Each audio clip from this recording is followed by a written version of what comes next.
પ્રકરણ 3 માહિતીનું નિયમન.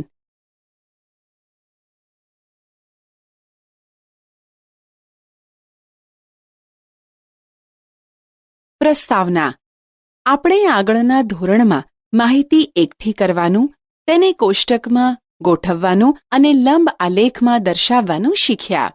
હવે આપણે આ પ્રકરણમાં માહિતીનો સંગ્રહ, આલેખન અને રજૂઆત કેવી રીતે થાય તે સમજીશું. આપણી સામે અમુક જુદા પ્રકારની માહિતી અને આલેખ આવશે. આપણે સમાચારપત્રો, સામાયિકો, ટેલિવિઝન અને બીજા સ્ત્રોત દ્વારા જુદા જુદા પ્રકારની માહિતી જોઈ હશે. તમે એ પણ જાણો છો કે બધી માહિતી આપણને કોઈક પ્રકારની સૂચના અવશ્ય આપે છે. ચાલો આપણે માહિતીના કેટલાક એવા ઉદાહરણો જોઈએ જે આપણી સામે આવે છે. અહીં આપેલ કોષ્ટક ઉપરથી કહી શકાય કે 20/6/2006ના દિવસે જુદા જુદા શહેરોનું મહત્તમ તાપમાન ડિગ્રી સેલ્સિયસમાં અને લઘુત્તમ તાપમાન ડિગ્રી સેલ્સિયસમાં કેટલું છે તે જાણી શકીએ છીએ. અહીં આ કોષ્ટકમાં ફૂટબોલ વર્લ્ડ કપની શરૂઆતની મેચોમાં શું પરિણામ આવ્યું તેની માહિતી આપે છે. અહીં ઉપરના કોષ્ટક ઉપરથી કહી શકાય કે બુધવારના દિવસે એક પણ વિદ્યાર્થી ગેરહાજર નહોતો.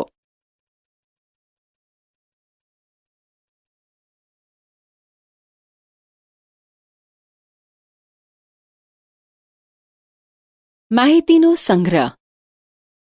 અહીં ઉપરના ઉદાહરણો જેવા કે શહેરોનું તાપમાન, ફૂટબોલ વર્લ્ડ કપમાં કયો દેશ સારો દેખાવ કરે છે, અઠવાડિયામાં કયા દિવસે વધુ વિદ્યાર્થીઓ ગેરહાજર રહ્યા હતા વગેરે. આમ અહીં માહિતીનું એકત્રીકરણ કરતાં પહેલા આપણે એ જાણવું જરૂરી છે કે તેનો ઉપયોગ શાના માટે કરીશું. અહીં આપણને કયા પ્રકારની માહિતીની જરૂર છે. જ્યાં સુધી આપણે યોગ્ય માહિતી એકઠી નહીં કરીએ ત્યાં સુધી આપણે આપણી ઈચ્છા પ્રમાણેની જાણકારી પ્રાપ્ત નહીં કરી શકીએ. આમ દરેક સ્થિતિમાં કયા પ્રકારની માહિતીની આવશ્યકતા છે તે જાણવું જરૂરી છે. ટૂંકમાં કેટલીક માહિતી ભેગી કરવી સરળ છે અને કેટલીકને ભેગી કરવી મુશ્કેલ છે.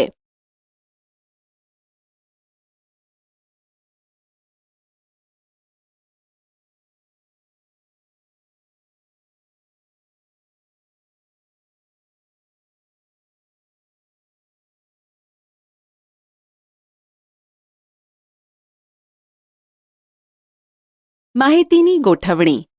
આપણે જ્યારે કોઈ માહિતીને એકઠી કરીએ છીએ ત્યારે તેને યોગ્ય રીતે ગોઠવીએ છીએ. જેમ કે વર્ગ શિક્ષિકા નીલમબેન એ જાણવા માંગતા હતા કે અંગ્રેજી વિષયમાં વિદ્યાર્થીઓનો દેખાવ કેવો રહ્યો. વિદ્યાર્થીઓએ મેળવેલા ગુણ તેમણે નીચે પ્રમાણે લખ્યા: 23, 35, 48, 30, 25, 46, 13, 27, 32, 38. પણ આ માહિતી સમજવી સરળ નથી. તેથી તેમને તેમના સહકર્મચારીએ માહિતીની નીચે પ્રમાણે ગોઠવણી કરી આપી. અહીં ઉપરના કોષ્ટક ઉપરથી નીલમબેન સમજી શક્યા કે કયા વિદ્યાર્થીએ કેટલા ગુણ પ્રાપ્ત કર્યા છે. પરંતુ તેમને જે માહિતી જાણવી હતી તે હજી સમજવી મુશ્કેલ હતી. હવે દીપિકાએ આ આંકડાઓ બીજી રીતે ગોઠવવાની અલગ રીત બતાવી, જે નીચે કોષ્ટકમાં દર્શાવેલી છે. હવે નીલમબહેનને માટે સમજવું ઘણું સરળ બની ગયું કે અંગ્રેજી વિષયમાં કયા વિદ્યાર્થીએ સૌથી સારો દેખાવ કર્યો છે અને કયા વિદ્યાર્થીએ ઘણો નબળો દેખાવ કર્યો છે. એટલે કે ઉપરના કોષ્ટક ઉપરથી આશીષે વર્ગમાં સૌથી સારો દેખાવ કર્યો છે, જ્યારે જયે સૌથી નબળો દેખાવ કર્યો છે. આમ આપણે માહિતીને યોગ્ય કોષ્ટકમાં ગોઠવીએ છીએ ત્યારે તેને સમજવી અને તેનું અર્થઘટન કરવું સરળ બને છે.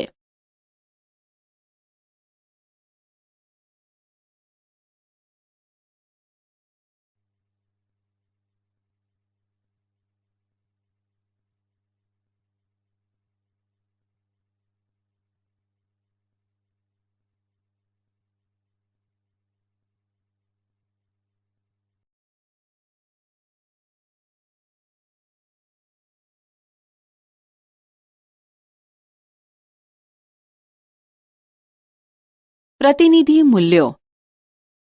આપણે સરેરાશ શબ્દથી પરિચિત છીએ. આપણા રોજિંદા જીવનમાં સરેરાશ શબ્દ સાથે સંકળાયેલ કેટલાક ઉદાહરણો જોઈએ. 1. ઈશા દરરોજ સરેરાશ 5 કલાકનો સમય પોતાના અભ્યાસ માટે ફાળવે છે. 2. આ વર્ષનું સરેરાશ તાપમાન 40 ડિગ્રી સેલ્સિયસ છે. 3. મારી શાળાના વિદ્યાર્થીઓની સરેરાશ ઉંમર 12 વર્ષ છે. 4. એક શાળામાં વાર્ષિક પરીક્ષા સમયે વિદ્યાર્થીઓની સરેરાશ હાજરી 98% હતી. આ પ્રકારના ઘણા વિધાનો થઈ શકે છે. ઉપર આપેલા વિધાનો વિશે આપણે વિચારીએ. પહેલા વિધાનમાં દર્શાવેલ વિદ્યાર્થી બરાબર 5 કલાક ભણે છે? અથવા શું કોઈ ચોક્કસ સમયે આપવામાં આવેલ સ્થળનું તાપમાન કાયમ 40 ડિગ્રી રહે છે? અથવા શું વર્ગના દરેક વિદ્યાર્થીની ઉંમર 12 વર્ષ છે? આ દરેક વિધાનનો જવાબ તમે પણ આસાનીથી કહી શકો છો કે ના તો પછી સવાલ થાય કે આ વિધાનો આપણને શું દર્શાવે છે. ચાલો સમજીએ. સરેરાશથી આપણે સમજી શકીએ કે ઈશા દરરોજ સામાન્ય રીતે 5 કલાક ભણે છે. કોઈ દિવસ તે 5 કલાકથી ઓછા કલાક ભણે છે અને કેટલાક દિવસ 5 થી વધુ કલાક ભણે છે. આ રીતે 40 ડિગ્રી સરેરાશ તાપમાનનો અર્થ એ છે કે વર્ષના તે સમયે તાપમાન 40 ડિગ્રી સેલ્સિયસની આસપાસ રહે છે.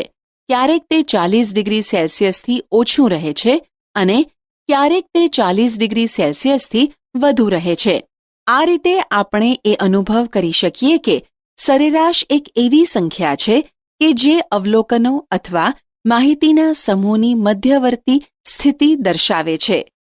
કારણ કે સરેરાશ એ સૌથી વધારે તથા સૌથી ઓછું મૂલ્ય દર્શાવતી માહિતીની વચ્ચે હોય છે. એટલા માટે આપણે કહી શકીએ કે સરેરાશ એ માહિતીના સમૂહની મધ્યવર્તી સ્થિતિ છે.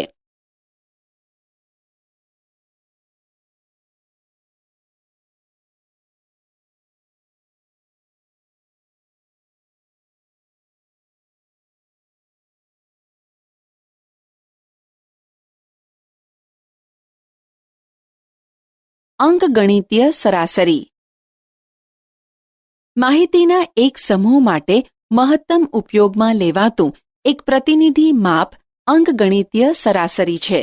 અહીં સરાસરી અથવા અંકગણિતીય સરાસરી અથવા સામાન્ય સરાસરી આપણે નીચે પ્રમાણે દર્શાવી શકીએ છીએ. સરાસરી બરાબર બધા જ અવલોકનોનો સરવાળો અપોન અવલોકનોની સંખ્યા, જે આપણે નીચેના ઉદાહરણ દ્વારા સમજીશું.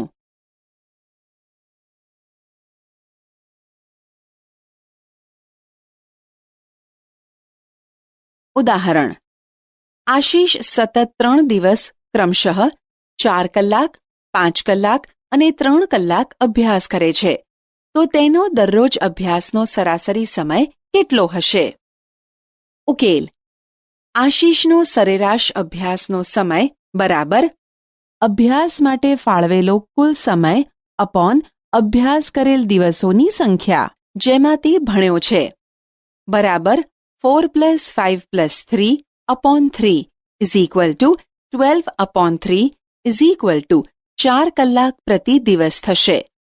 આમ આપણે કહી શકીએ કે આશીષ દરરોજ 4 કલાકની સરેરાશથી અભ્યાસ કરે છે.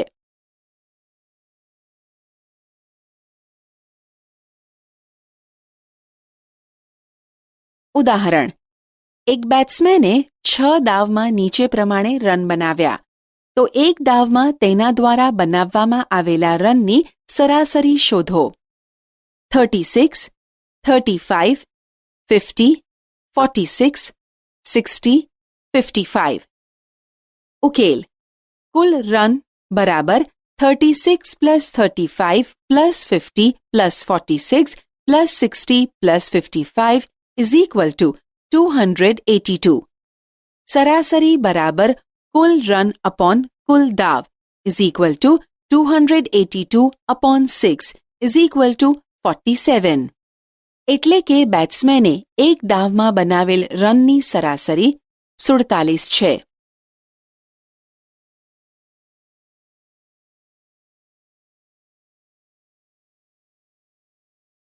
સરાસરી એ મહત્તમ અને લઘુત્તમ અવલોકનોની વચ્ચે આવેલી છે.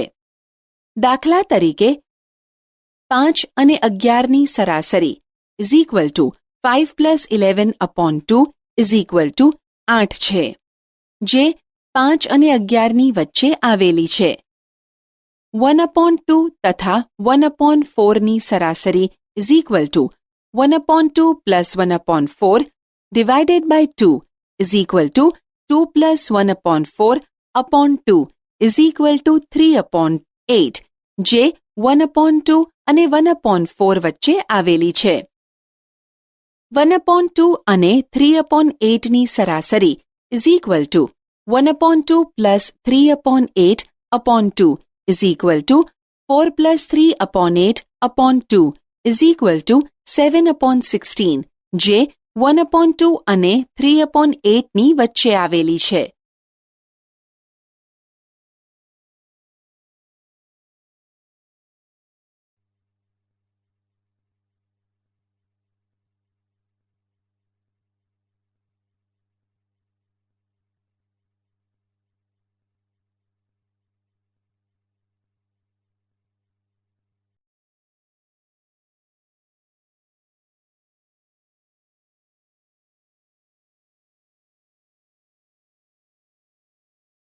વિસ્તાર.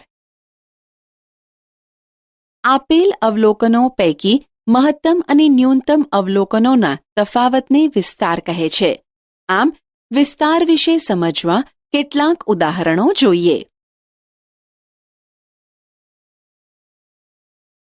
ઉદાહરણ: એક શાળાના 10 શિક્ષકોની વર્ષમાં ઉંમર નીચે મુજબ છે: 32, 41, 28, 54, 35, 26, 23, 33, 38, 40.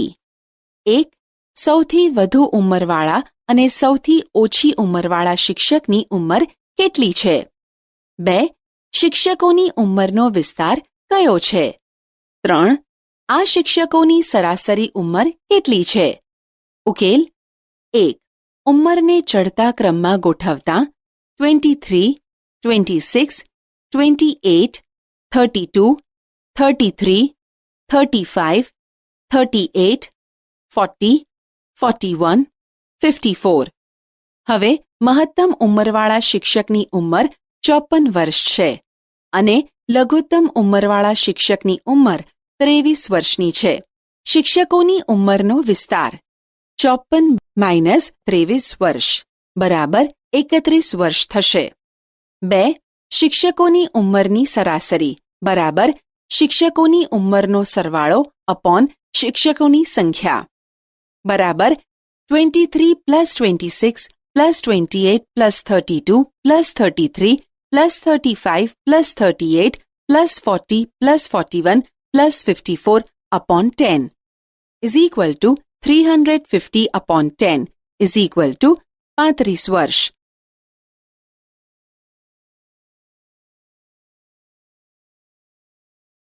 ઉદાહરણ: નીચે દર્શાવેલ કોષ્ટક દરેક ખેલાડીએ 4 રમતમાં મેળવેલા રન દર્શાવે છે.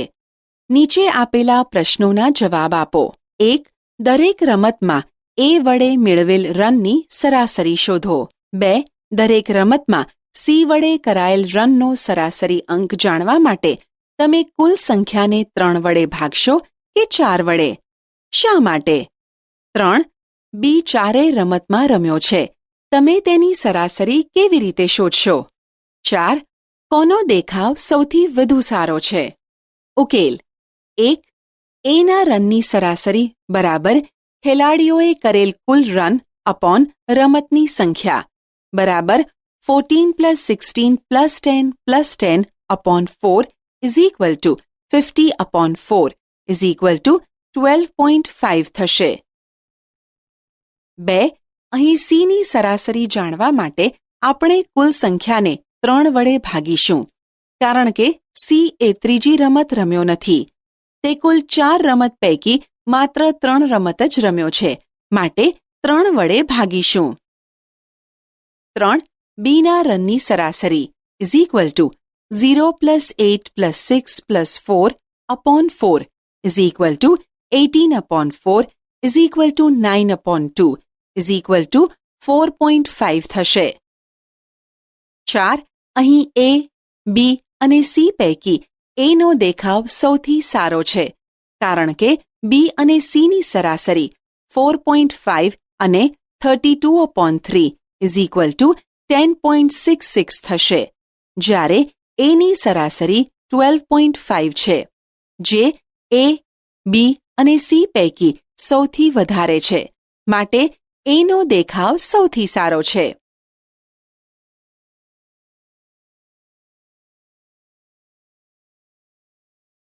ઉદાહરણ: એક શહેરમાં કોઈ ચોક્કસ અઠવાડિયામાં પડેલ વરસાદ મિલીમીટરમાં નીચે દર્શાવેલ છે. 1. ઉપરની માહિતીને આધારે વરસાદનો વિસ્તાર શોધો. 2. અઠવાડિયામાં પડેલ વરસાદની સરાસરી શોધો. 3.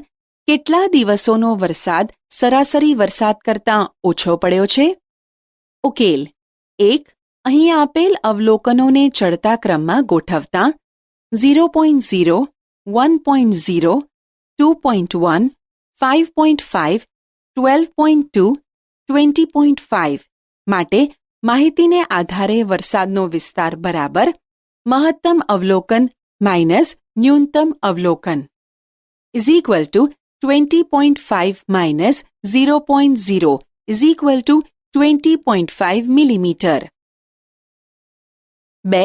હવે અઠવાડિયામાં પડેલ વરસાદની સરાસરી is equal to અઠવાડિયા દરમિયાન પડેલ વરસાદનો કુલ સરવાળો upon અઠવાડિયાના દિવસો is equal to 0.0 plus 12.2 plus 2.1 plus 0.0 plus 20.5 plus 5.5 plus 1.0 upon 7 is equal to 41.3 upon 7 is equal to 5.9. અહીં સોમવાર, બુધવાર, ગુરુવાર, શનિવાર અને રવિવાર આ 5 દિવસોએ વરસાદ સરાસરી વરસાદ 5.9 મિલીમીટર કરતાં ઓછો પડ્યો છે.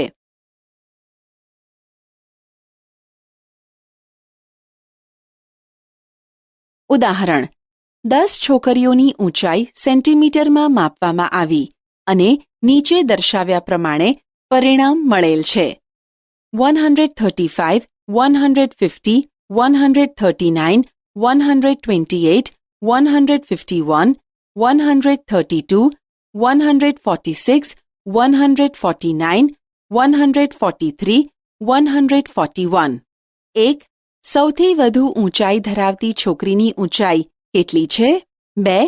સૌથી ઓછી ઊંચાઈ ધરાવતી છોકરીની ઊંચાઈ કેટલી છે? 3. આ માહિતીનો વિસ્તાર કેટલો છે? 4. છોકરીઓની સરાસરી ઊંચાઈ કેટલી છે? 5. કેટલી છોકરીઓની ઊંચાઈ સરાસરી ઊંચાઈ કરતાં વધુ છે? ઉકેલ: અહીં આપેલ અવલોકનોને ચડતા ક્રમમાં ગોઠવતાં 128, 132, 135, 139, 141, 143, 146, 149, 150, 151. 1. અહીં સૌથી વધુ ઊંચાઈ ધરાવતી છોકરીની ઊંચાઈ 151 સેન્ટીમીટર છે. 2. સૌથી ઓછી ઊંચાઈ ધરાવતી છોકરીની ઊંચાઈ 128 સેન્ટીમીટર છે. 3. આ માહિતીનો વિસ્તાર બરાબર મહત્તમ અવલોકન માઇનસ ન્યૂનતમ અવલોકન is equal to 151 minus 128 centimeter is equal to 23 centimeter. 4. છોકરીઓની સરેરાશ ઊંચાઈ બરાબર છોકરીઓની ઊંચાઈનો કુલ સરવાળો upon છોકરીઓની સંખ્યા is equal to 128 plus 132 plus 135 plus 139 plus 141 plus 143 plus 146 plus 149 plus 150 plus 151 upon 10 is equal to 1414 upon 10 is equal to 141.4 centimeter. 5.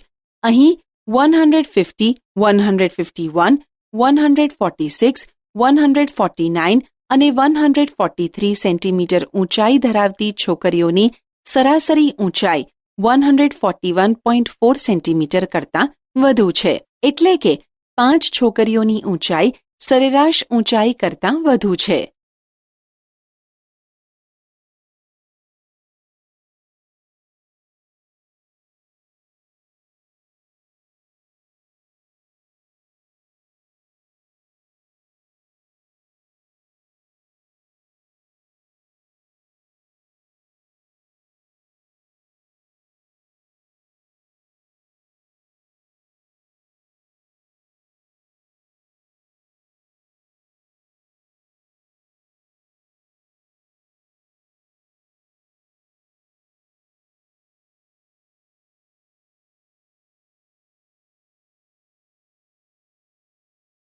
બહુલક.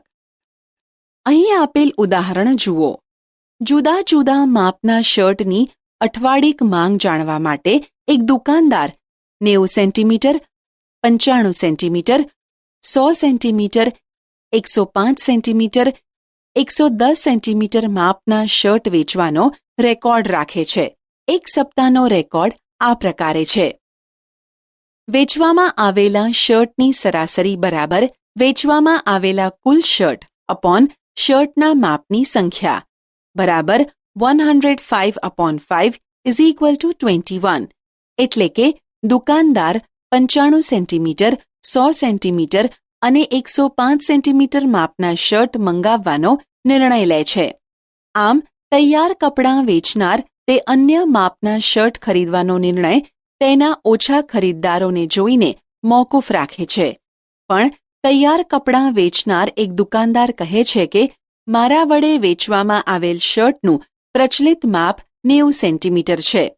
પણ અહીં પણ દુકાનદારની રુચિ જુદા જુદા માપના વેચવામાં આવેલ શર્ટની સંખ્યામાં છે. તેમ છતાં તે શર્ટના તે માપને જુએ છે કે જે સૌથી વધુ વેચાય છે. તે માહિતીનું બીજું એક પ્રતિનિધિ માપ છે. સૌથી વધારે વેચાણ 90 સેન્ટીમીટર માપના શર્ટનું છે. આ પ્રતિનિધિ માપને આપેલ માહિતીનો બહુલક કહે છે. આપેલા અવલોકનોના સમૂહમાંથી સૌથી વધારે વખત આવનાર અવલોકનને તે સમૂહનો બહુલક કહેવાય.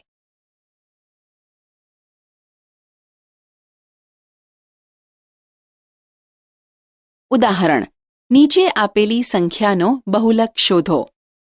1, 1, 2, 4, 3, 2, 1, 2, 2, 4. ઉકેલ. આપેલી સંખ્યાઓમાંથી સમાન મૂલ્યવાળી સંખ્યાઓ સાથે ગોઠવતા 1, 1, 1, 2, 2, 2, 2, 3, 4, 4. માહિતીનું બહુલક 2 છે, કારણ કે બીજા અવલોકનોની સરખામણીમાં તે વધુ વખત આવે છે.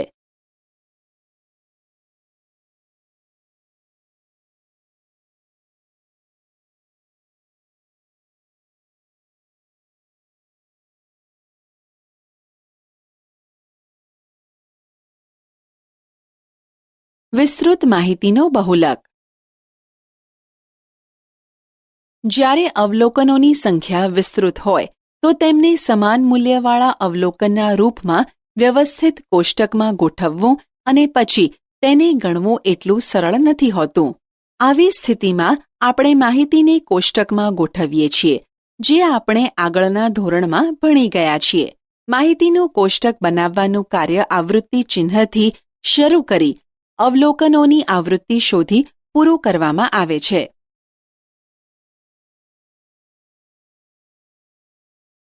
ઉદાહરણ. નીચે ફૂટબોલની એક લીગમાં 2 ટીમના ગોલના તફાવતની માહિતી દર્શાવવામાં આવેલ છે. 1, 3, 2, 5, 1, 4, 6, 2, 5, 2, 2, 2, 4, 1, 2, 3 1 1 2 3 2 6 4 3 2 1 1 4 2 1 5 3 3 2 3 2 4 2 1 2 આ માહિતીનો બહુલક શોધો. ઉકેલ. આપેલ માહિતીને આપણે કોષ્ટક રૂપે નીચે પ્રમાણે દર્શાવીશું. આમ ઉપરોક્ત માહિતી ઉપરથી કહી શકાય કે અહીં બહુલક 2 છે, કારણ કે 2 સૌથી વધુ વખત આવે છે. મોટાભાગની રમત 2 ગોલના અંતરથી જીતી શકાય છે.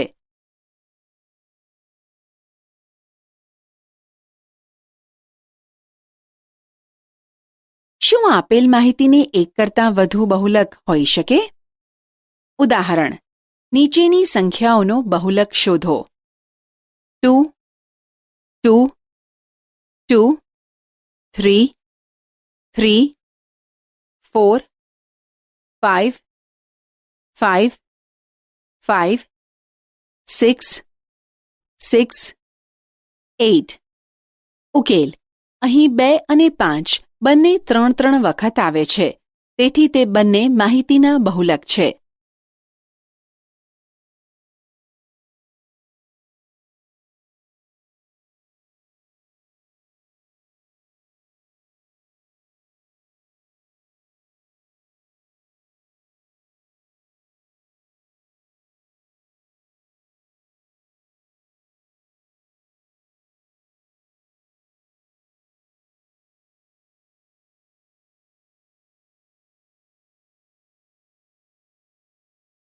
સમજૂતી. સરાસરી આપણને બધા જ અવલોકનોની સરેરાશ આપે છે, જ્યારે બહુલક એ માહિતીમાં સૌથી વધુ વખત આવતા અવલોકનને દર્શાવે છે, જે આપણે નીચેના ઉદાહરણો દ્વારા સમજીએ. એ. તમારે એક જમણવારમાં આમંત્રિત 25 વ્યક્તિઓ માટે જરૂરી રોટલીની સંખ્યા અંગેનો નિર્ણય લેવાનો છે. બી. શર્ટ વેચવાવાળા દુકાનદારે ફરીથી સ્ટોક ભરવાનો નિર્ણય કરવાનો છે. સી. આપણે આપણા ઘર માટે જરૂરી દરવાજાની ઊંચાઈ જાણવી છે. ડી. એક પિકનિક પર જતી વખતે જો દરેક માત્ર એક જ ફળ ખરીદવાનું હોય તો આપણને કયું ફળ મળશે? આમાંથી કઈ પરિસ્થિતિમાં આપણને બહુલકનો બહુ જ સારી રીતે ઉપયોગ કરી શકીશું? ઉકેલ. અહીં આપણે પહેલા વિધાન પર વિચાર કરીએ તો દરેક વ્યક્તિ માટે જરૂરી રોટલીની સંખ્યા 2 3 2 3 2 1 2 3 2 2 4 2 2 3 2 4 4 2 3 2 4 2 4 3 5 છે. આ અવલોકનોનો બહુલક 2 રોટલી છે. જો આપણે બહુલકના સરાસરીના પ્રતિનિધિ મૂલ્યના સ્વરૂપમાં ઉપયોગ કરીએ તો આપણને પ્રત્યેક વ્યક્તિની 2 રોટલી પ્રમાણે 25 વ્યક્તિઓ માટે 50 રોટલીની જરૂર પડે, પરંતુ કુલ રોટલી બધા વ્યક્તિઓ માટે પૂરતી નથી. શું અહીં સરાસરી યોગ્ય પ્રતિનિધિ માપ છે? ત્રીજા વિધાન માટે દરવાજાની ઊંચાઈ એ વ્યક્તિઓ સાથે સંબંધ ધરાવે છે કે જે તેનો ઉપયોગ કરે છે. ધારો કે 5 બાળકો અને 4 પુખ્ત વયના લોકો તેનો ઉપયોગ કરે છે. 5 બાળકોમાંથી દરેકની ઊંચાઈ 135 સેન્ટીમીટરની આસપાસ છે. શું આપણે એક એવો દરવાજો લેવો જોઈએ કે જેની ઊંચાઈ 144 સેન્ટીમીટર હોય? શું પુખ્ત વયના બધા લોકો આ દરવાજામાંથી પસાર થઈ શકશે? માટે એ સ્પષ્ટ છે કે આ માહિતી માટે બહુલક એ યોગ્ય પ્રતિનિધિ માપ નથી.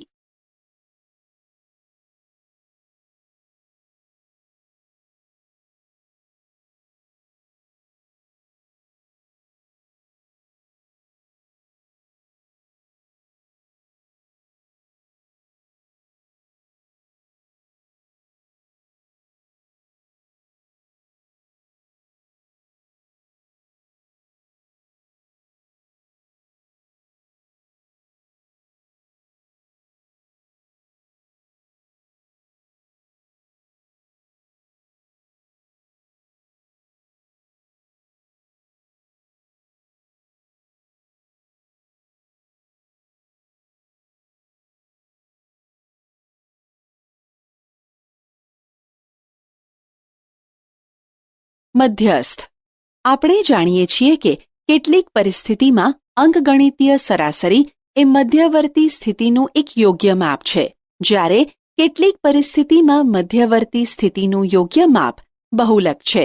અહીં 17 વિદ્યાર્થીઓના એક સમૂહમાં દરેક વિદ્યાર્થીની ઊંચાઈ સેન્ટીમીટરમાં નીચે આપેલ છે: 106, 110, 123, 125, 117, 120, 112, 115, 110, 120, 115, 102, 115, 115, 109, 115, 101.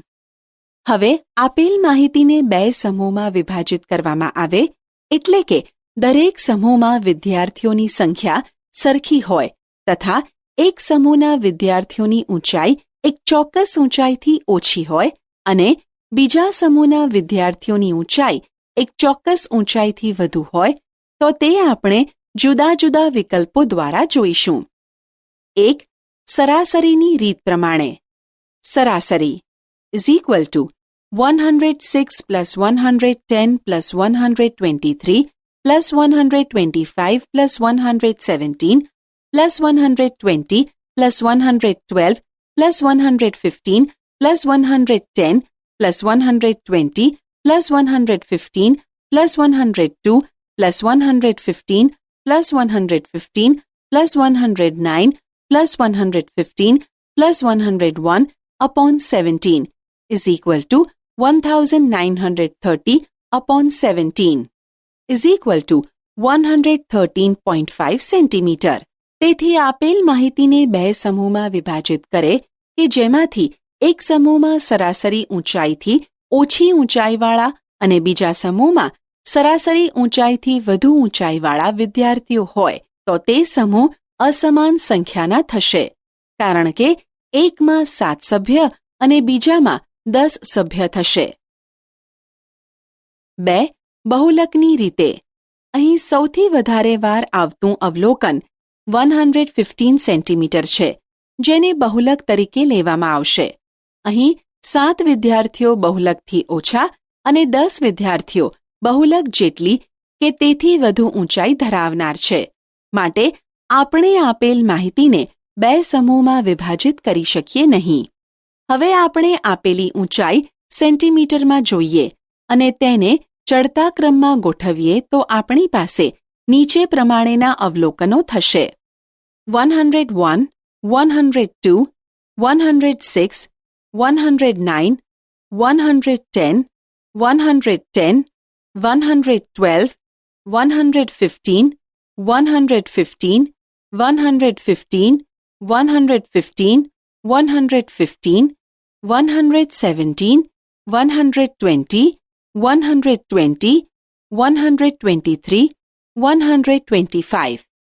અહીં માહિતીની મધ્યમાં આવતી કિંમત 115 છે, કારણ કે આ કિંમત વિદ્યાર્થીઓને બે સમાન સમૂહમાં વિભાજિત કરે છે, જેમાંથી દરેક સમૂહમાં 8 વિદ્યાર્થીઓ હોય. આ કિંમતને મધ્યસ્થ કહે છે.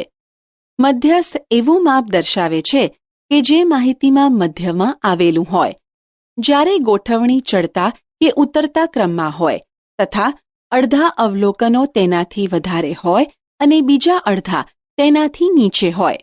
આમ આપેલ માહિતીને ચડતા કે ઉતરતા ક્રમમાં ગોઠવી પછી તેનું મધ્યમાં આવેલું અવલોકન આપણને મધ્યસ્થ આપે છે. સામાન્ય રીતે મધ્યસ્થ અને બહુલકનું મૂલ્ય સમાન ન પણ હોય, જે આપણે નીચેના ઉદાહરણો દ્વારા સમજીશું.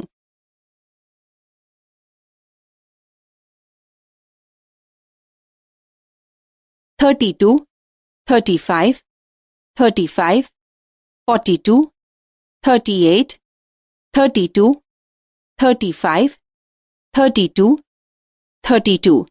માહિતીનો મધ્યસ્થ અને બહુલક શોધીશું. અહીં અવલોકનોને ચડતા ક્રમમાં ગોઠવવાથી 32, 32, 32, 32, 35, 35, 35, 38, 42 થશે. અહીં 32 એ 4 વખત એટલે કે સૌથી વધારે વખત આવે છે, માટે બહુલક 32 થશે. જ્યારે મધ્યમાં આવતી કિંમત 35 છે, જે મધ્યસ્થ આપશે, એટલે બહુલક અને મધ્યસ્થ એક જ મૂલ્ય નહીં આપે. આમ આપણે કહી શકીશું કે સરાસરી, બહુલક કે મધ્યસ્થ એ એવી સંખ્યાઓ છે કે જે આપેલા અવલોકનો અથવા સમૂહનું પ્રતિનિધિ મૂલ્ય છે. માહિતીના સૌથી વધારે અને સૌથી ઓછા મૂલ્યોની વચ્ચે જે મૂલ્ય આવે છે તેને મધ્યવર્તી સ્થિતિનું માપ કહે છે.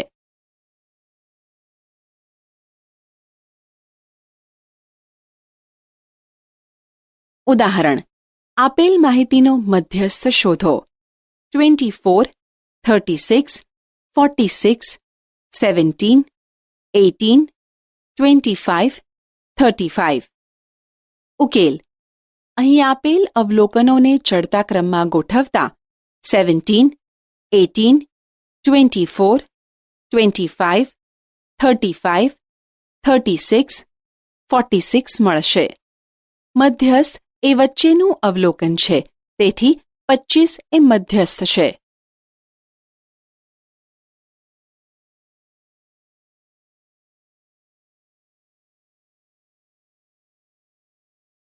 ઉદાહરણ: એક વર્ગના 15 વિદ્યાર્થીઓનું વજન કિલોગ્રામમાં નીચે મુજબ છે: 38, 42, 35, 37, 45, 50, 32, 43, 43, 40, 36, 38, 43, 38, 47.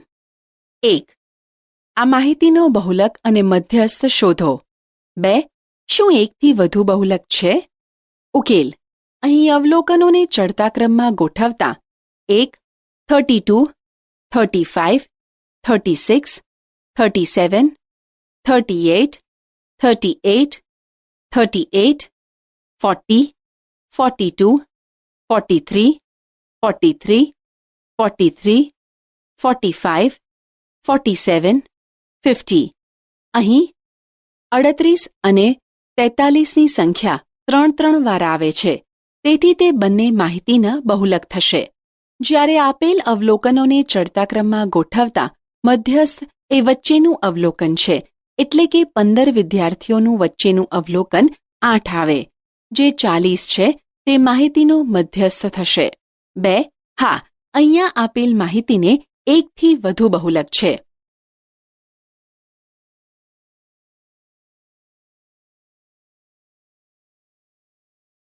ઉદાહરણ: નીચેના વિધાનો સાચા છે કે ખોટા તે કહો.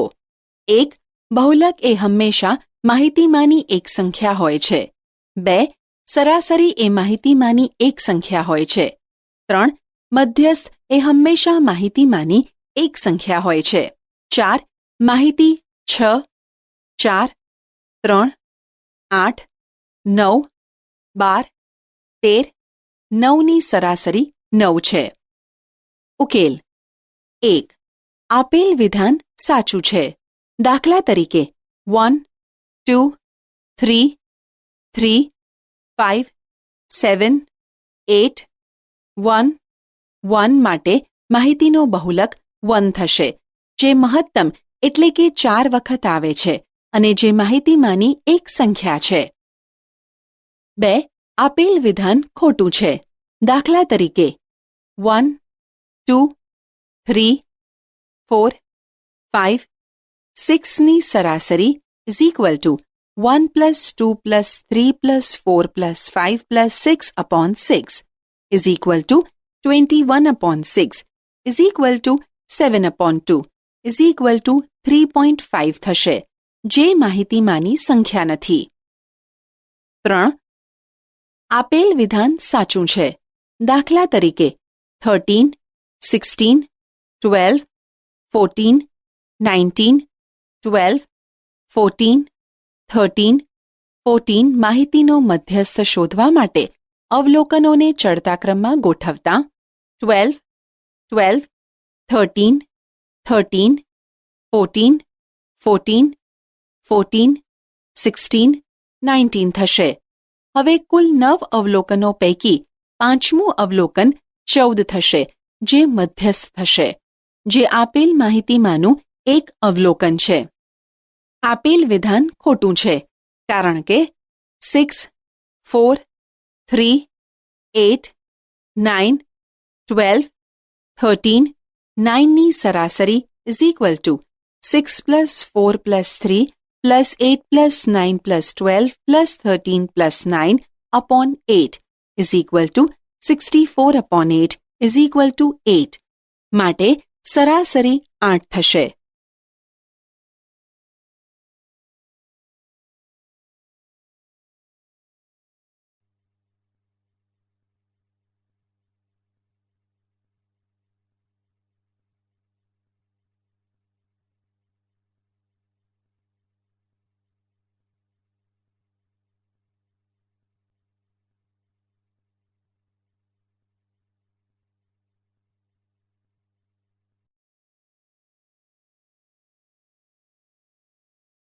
જુદા જુદા હેતુઓ માટે લંબ આલેખનો ઉપયોગ. આપણે અગાઉના વર્ષોમાં શીખી ગયા છીએ કે એકઠી કરેલ માહિતીને કેવી રીતે આવૃત્તિ વિતરણ કોષ્ટકમાં પહેલાં ગોઠવી અને પછી તે સૂચનાઓની દ્રશ્ય રજૂઆત ચિત્રાલેખ અને લંબ આલેખમાં કરવામાં આવે છે. તમે આ લંબ આલેખને જોઈ શકો છો અને તેના વિશેના પરિણામ તારવી શકો છો. આ લંબ આલેખ પરથી આપણે માહિતી પણ મેળવી શકીએ છીએ. દાખલા તરીકે બહુલક એ સૌથી લાંબો લંબ છે. જો તે લંબ આવૃત્તિનું પ્રતિનિધિત્વ કરતો હોય તો.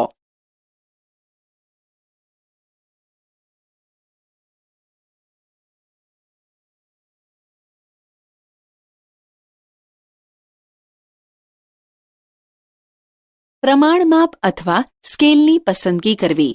આપણે જાણીએ છીએ કે લંબ આલેખ સમાન પહોળાઈના લંબ દ્વારા અંકો દર્શાવે છે અને લંબની લંબાઈ આવૃત્તિ અને પસંદ કરેલા પ્રમાણમાપ પર આધાર રાખે છે. લંબ આલેખમાં જો અવલોકનો એકમમાં દર્શાવેલ હોય તો એક અવલોકન માટે 1 એકમ લંબાઈનું નિરૂપણ કરવું પડે છે. પણ જો 10 કે 100 અવલોકનો દર્શાવવા હોય તો 1 એકમ લંબાઈ 10 કે 100 અવલોકનોનું નિરૂપણ કરી શકે છે.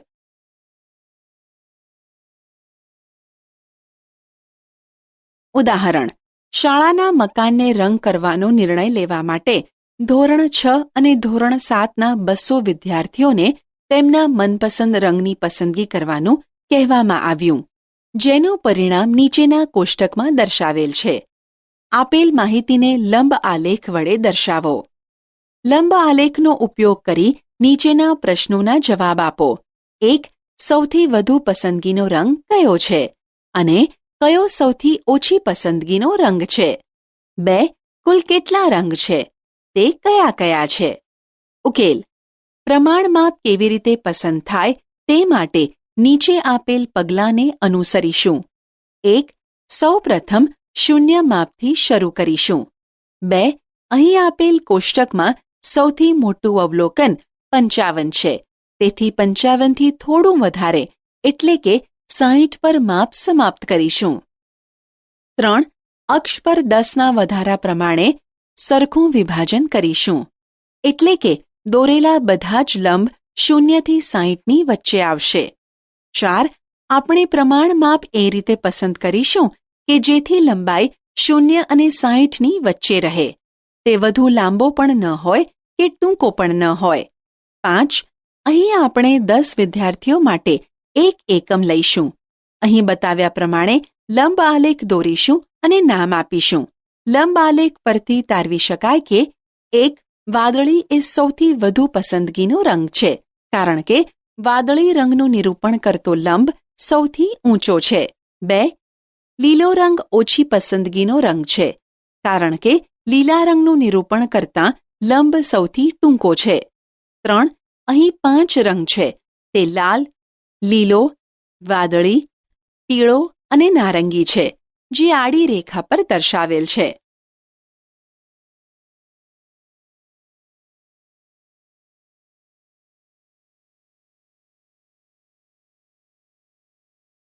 ઉદાહરણ: નીચેની માહિતી કોઈ એક ચોક્કસ વર્ગના 6 વિદ્યાર્થીઓએ 600માંથી મેળવેલ કુલ ગુણ દર્શાવે છે. આ માહિતીને લંબ આલેખ વડે દર્શાવો. ઉકેલ. અહીં આપણે યોગ્ય માપની પસંદગી કરવા માટે 1 એકમ બરાબર 100 ગુણ લઈશું. હવે આપણે આપેલ માહિતીને નીચે પ્રમાણે લંબ આલેખ સ્વરૂપમાં દર્શાવીશું.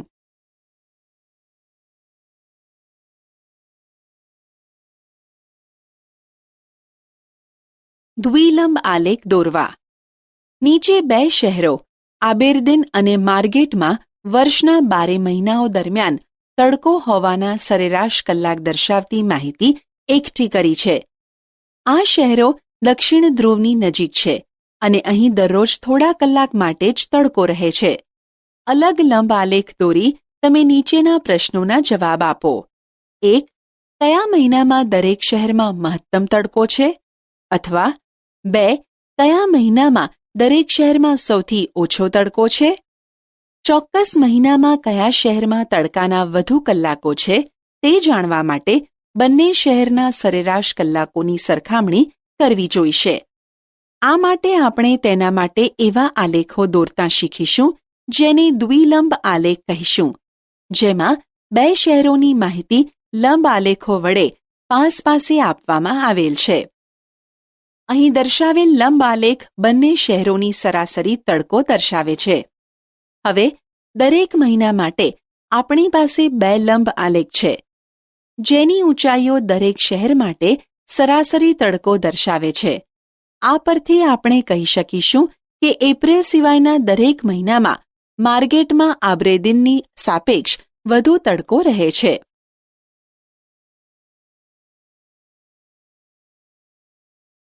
ઉદાહરણ. ગણિતના શિક્ષિકા એ જાણવા માંગે છે કે ત્રિમાસિક પરીક્ષા પછી અપનાવવામાં આવેલી શિક્ષણની નવી પદ્ધતિ અસરકારક હતી કે નહીં. તેમણે નબળા વિદ્યાર્થીઓના ત્રિમાસિક કસોટીના 25માંથી અને 6 માસિક કસોટીના 25માંથી ગુણ લીધા. ઉકેલ. તેણે પાસે 2 લંબવાળો આલેખ દોર્યો અને શોધી કાઢ્યું કે મોટા ભાગના વિદ્યાર્થીઓના ગુણમાં સુધારો થયેલ છે.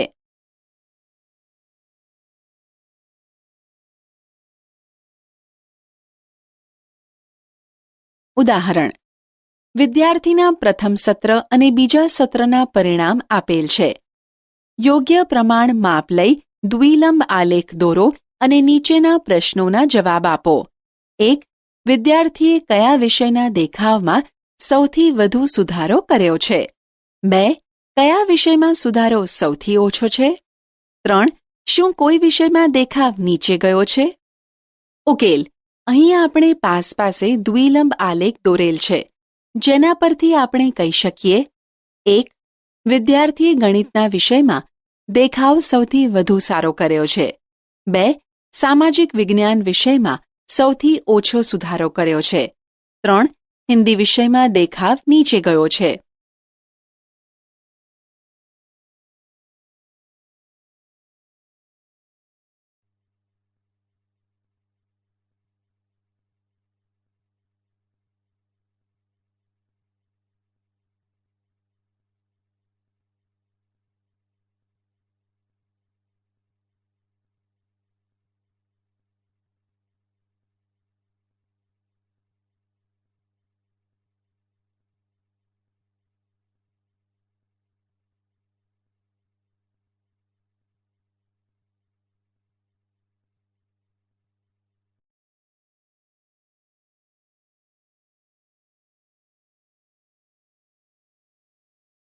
તક અને સંભાવના. આ શબ્દો આપણા રોજિંદા જીવનમાં વારંવાર આવે છે. આપણે વારંવાર કહીએ છીએ કે આજે વરસાદ થવાના કોઈ યોગ નથી. ક્યારેક આપણે એવું પણ કહીએ છીએ કે ભારતને વર્લ્ડ કપ જીતવાની સંભાવના વધુ છે. ચાલો પદોને વધુ સારી રીતે સમજીએ. અહીં કેટલાક વિધાનો આપેલ છે તે ધ્યાનથી જુઓ. 1. સૂર્ય પશ્ચિમ દિશામાં ઉગે છે. 2. કીડીની ઊંચાઈ 3 મીટર સુધી વધે છે. 3. મોટા કદનો ઘન લેવામાં આવશે તો તેની બાજુ પણ મોટી હશે. 4. વધારે ક્ષેત્રફળ ધરાવતું વર્તુળ લેવામાં આવે તો તેની ત્રિજ્યા પણ વધુ હશે. 5. ભારત આગામી ટેસ્ટ શ્રેણી જીતશે. ઉપર આવેલા વિધાનો જોઈને આપણે એટલું તો કહી જ શકીએ કે સૂર્ય પશ્ચિમમાં ઉગે તે અશક્ય છે. કીડીનું કદ 3 મીટર સુધી વધે તે પણ અશક્ય છે. બીજી બાજુ જો વર્તુળનું ક્ષેત્રફળ વધુ હશે તો તે ચોક્કસ છે કે તેની ત્રિજ્યા પણ વધુ હશે. આ જ રીતે ઘનના વધુ કદ અને તેની લાંબી બાજુ માટે પણ કહી શકાય. અને છેલ્લે ભારત આગામી ટેસ્ટ શ્રેણી જીતશે કે હારશે તે બંને શક્યતા છે.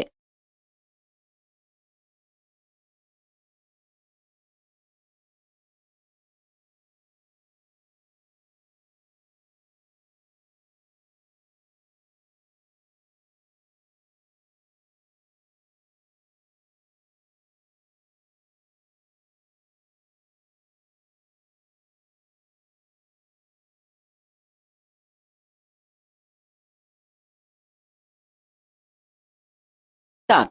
અહીં આપણે ધારો કે કોઈ સિક્કો ઉછાળીએ તો ખાતરીપૂર્વક કહી શકતા નથી કે સિક્કો ઉછાળતા આપણને હેડ, રાજા અથવા ટેલ, કાંટો મળશે. આપેલ સિક્કાને 10 વખત ઉછાળીને મળતા પરિણામોનું અવલોકન કરીએ જે નીચે કોષ્ટકમાં દર્શાવેલ છે. પણ તેમાં કોઈ ચોક્કસ પેટર્ન જોવા મળતી નથી. જેમ કે સંખ્યા, પરિણામ, સંખ્યા 1, 2, 3, 4, 5, 6, 7, 8, 9, 10.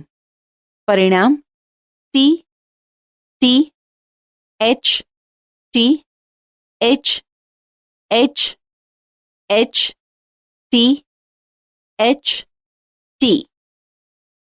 હવે બીજી કોઈ વ્યક્તિને આ સિક્કા 10 વખત ઉછાળવા આપો અને તેના પરિણામોનું અવલોકન કરો જે નીચે પ્રમાણે કોષ્ટકમાં દર્શાવે છે.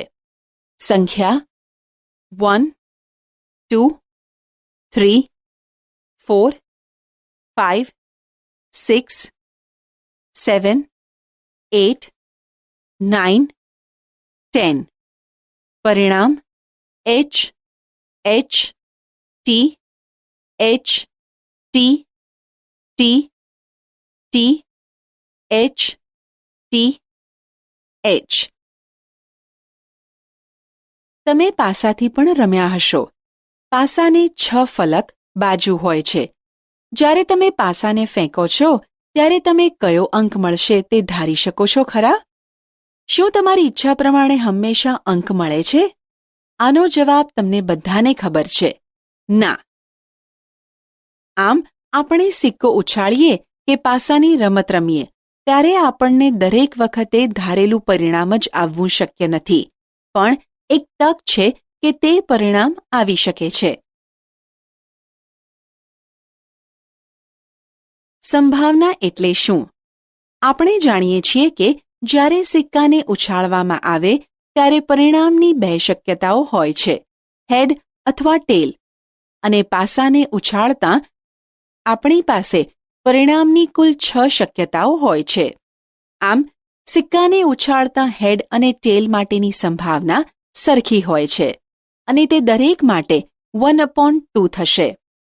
તે જ પ્રમાણે પાસો ઉછાળતા આપણે જાણીએ છીએ કે ઉપરની બાજુ 1 થી 6 માંથી કોઈ પણ એક આવે તો તેની સંભાવના 1/6 થશે. તેથી સ્પષ્ટ છે કે ઘણી શક્યતાવાળી ઘટનાઓની સંભાવના 0 અને 1ની વચ્ચે હોય છે. જે ઘટના બનવાની કોઈ શક્યતા ન હોય તો તેની સંભાવના 0 થશે અને જો તે નિશ્ચિત સ્વરૂપ બનતી હોય તો તેની સંભાવના 1 થશે.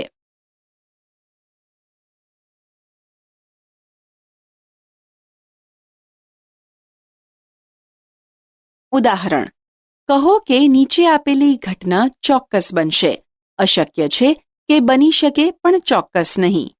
1. ગઈકાલ કરતાં આજે તમારી ઉંમર વધુ છે. 2. એક સિક્કાને ઉછાળતા હેડ આવશે. 3.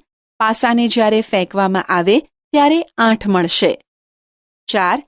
હવે પછીની ટ્રાફિક લાઇટ લીલા રંગની દેખાશે. 5. આવતીકાલનો દિવસ વાદળછાયો હશે. ઉકેલ: 1. અહીં આપેલ ઘટના ચોક્કસ બનશે કારણ કે સમય વધતા ઉંમર વધતી જશે. 2. આપેલ ઘટના બની શકે પણ ચોક્કસપણે કહી શકાય નહીં. 3. જે અશક્ય ઘટના છે કારણ કે પાસા પર મહત્તમ અંક 6 હોય છે. 4. આપેલ ઘટના બની શકે પણ ચોક્કસપણે કહી શકાય નહીં. 5. આપેલ ઘટના બની શકે પણ ચોક્કસપણે કહી શકાય નહીં.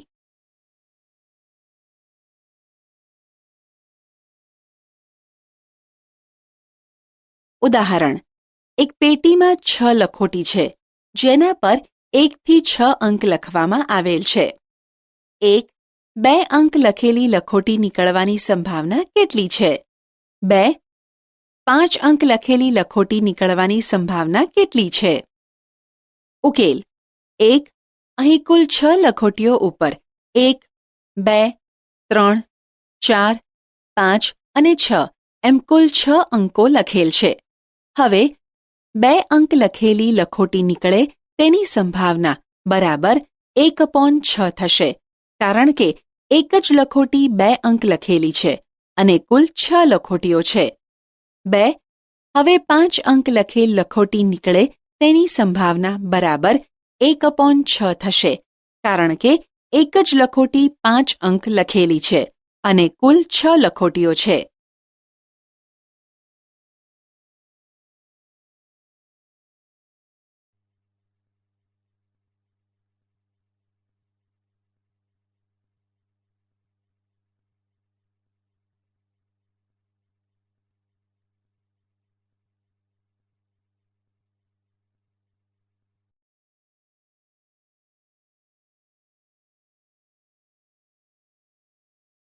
આપણે શી ચર્ચા કરી? 1. માહિતીનો સંગ્રહ, આલેખન અને રજૂઆત એ આપણા અનુભવને ગોઠવવામાં અને તેમાંથી અનુમાન લગાવવામાં મદદ કરે છે. 2. માહિતીનો સંગ્રહ કરતાં પહેલા આપણે જાણવું જરૂરી છે કે આપણે તેનો ઉપયોગ શાના માટે કરવાના છીએ. 3.